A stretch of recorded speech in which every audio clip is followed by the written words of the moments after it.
Ayon kay Ombudsman Boying Rimulya, hinihintay na lang nila na maendorso ng AMLAC sa Court of Appeals ang freeze order. Well, very soon.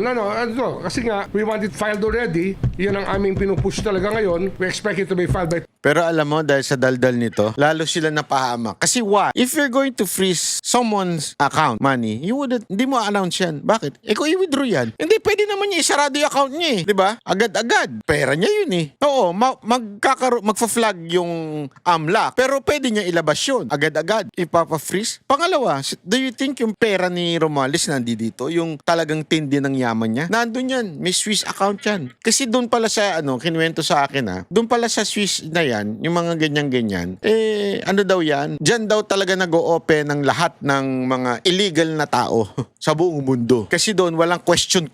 Kinuwento sa, sino mo nagkwento sa akin to? Basta isang abogado nagkwento sa akin to eh.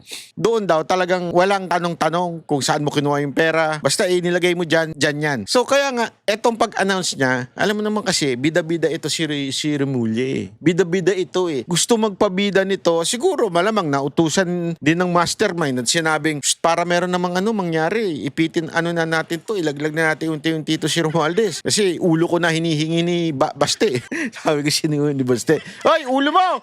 Inihingi na ni Baste yung ulo ni Marcos, kaya tuloy, kailangan may ibang ulo na sila ibigay. Eto tuloy. Alam mo Baste, kagagawan mo to eh. Natatawa lang, kagagawan mo to eh. Dahil sa ulo-ulo na yan. Ayan, mukhang yung ulo ni Romualdez ang ibibigay.